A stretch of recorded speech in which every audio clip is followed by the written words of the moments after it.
Sống lại vào năm 92, canh gà có vấn đề, thím hai tự chuốc lấy cái kết đắng, sợ thím hai bỏ thuốc chuột hại ông nội. Võ Tòng đem canh gà chú hai đưa tới bưng trở về, đi thẳng vào sân rồi vào bếp.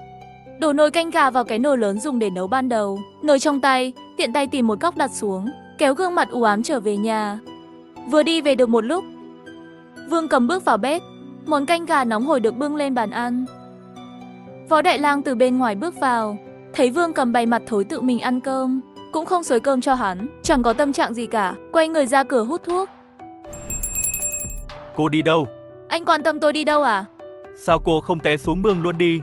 Vương Cầm đi xe đạp trên con đường làng. Tới gần ngã ba, Võ Tòng cầm một con gà mái trong tay, vừa mua ở Trương gia mang về nhà. Gặp Vương Cầm đi xe đạp đến, gọi to một tiếng. Vương Cầm. Tự nhiên xe đạp Vương Cầm lắc lư không vững, Vương Cầm té ngã xuống đường. Cậu họ của Võ Tòng đi cùng bên cạnh, cười khúc khích một tiếng. Võ Tòng, tiếng hét của ngươi làm thím hai của ngươi sợ đến mức ngã xuống. Võ Tòng tức giận là vì không ở lại nhà thím hai chứng kiến, không biết nồi canh gà đó có độc hay không, cho nên Võ Tòng hô to một tiếng. Không ngờ Vương Cầm hét lên, rồi té nhào xuống đất nửa ngày không dậy nổi. Cậu Trương cảm thấy có chuyện, nên đi về phía Vương Cầm xem tình hình. Võ Tòng, thím của cậu bất tỉnh rồi. Võ Tòng, lại đây mà xem, cậu hét to quá làm thím hai sợ chết khiếp rồi. Võ Tòng sải bước tới và nhìn Vương Cầm, hắn cũng rất ngạc nhiên. Lập tức nghĩ đến bà ta đã ăn canh gà trong nồi, sau đó đi ra ngoài cho đến khi độc phát tác. Vừa rồi hắn hét lên, không phải làm Vương Cầm sợ tới mức ngã xuống đất, mà bà ta bị trúng độc, đau bụng và ngã xuống.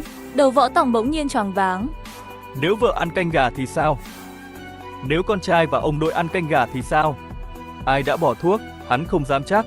Nhưng chắc chắn là một trong hai người đó, không có người thứ ba. Võ Tòng ném con gà trong tay, chạy xe đạp vào thị trấn, gọi cảnh sát ngay lập tức, không thể cho người dân cơ hội giấu chứng cứ phạm tội. Võ Tòng, ngươi đi đâu vậy?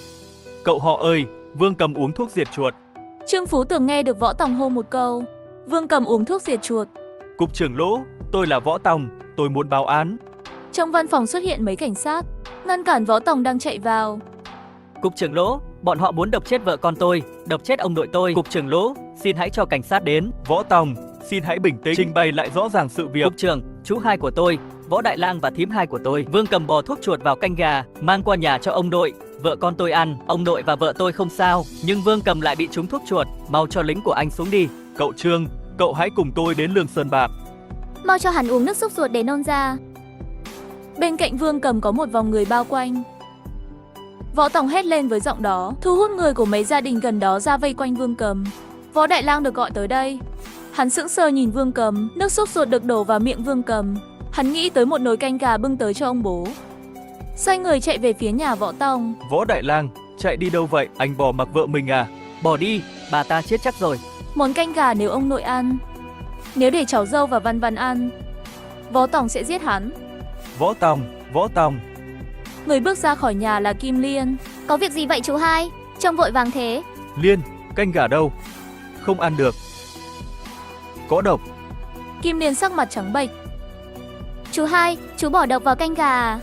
Liên, là Vương Cầm hạ độc, là Vương Cầm. Canh gà đâu? Cháu có ăn không?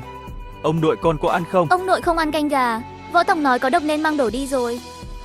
Võ Tòng biết có độc à? Hắn chạy vào nhà, nhìn Võ Công ôm Văn Văn, ngồi trên ghế vui vẻ xem tivi. Người già và trẻ em đều ổn. Hắn xoay người lại chạy về phía bến sông. Nhiều người vây quanh Vương Cầm. Một chiếc xe cảnh sát kêu lên trước đám đông.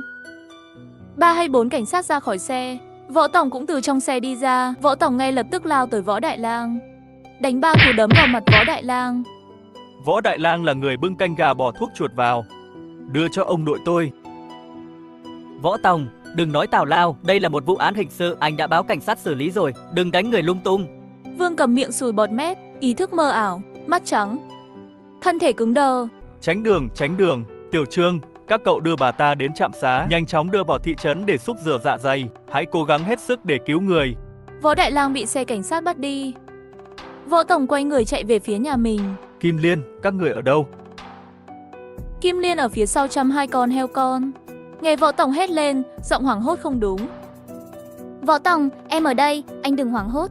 Liên, em không sao chứ? Ông nội không sao chứ? Văn Văn không sao chứ? Tất cả mọi người đều ổn chồng ơi. Võ Tòng thấy trưởng thôn đi tới, tiến lên túm lấy Võ Phúc Ngân.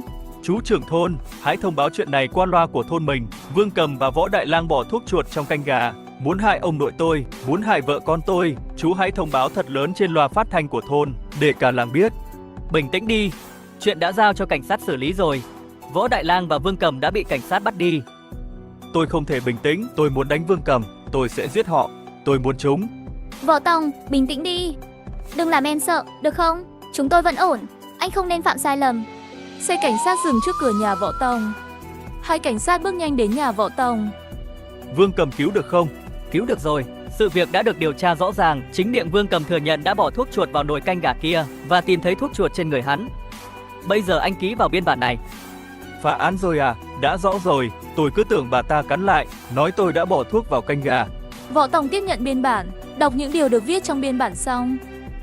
Hắn ký xác nhận. Anh đổ canh gà vào nồi của bà ta, với điều này, anh không thể thoát khỏi trách nhiệm. Tôi có trách nhiệm gì đâu, khi tôi mù luật. Tất cả đều là đồ khốn. Hắn mắng Võ Tòng cũng là khốn nạn. Nếu nghi ngờ trong canh gà có thuốc chuột, sao lại đổ vào nồi canh gà ban đầu? Mặc dù Võ Tòng không chịu trách nhiệm, nhưng trong lòng cục trưởng Lỗ lại trở thành một kẻ khốn nạn. Cục trưởng Lỗ cạn lời với thủ đoạn này của Võ Tòng.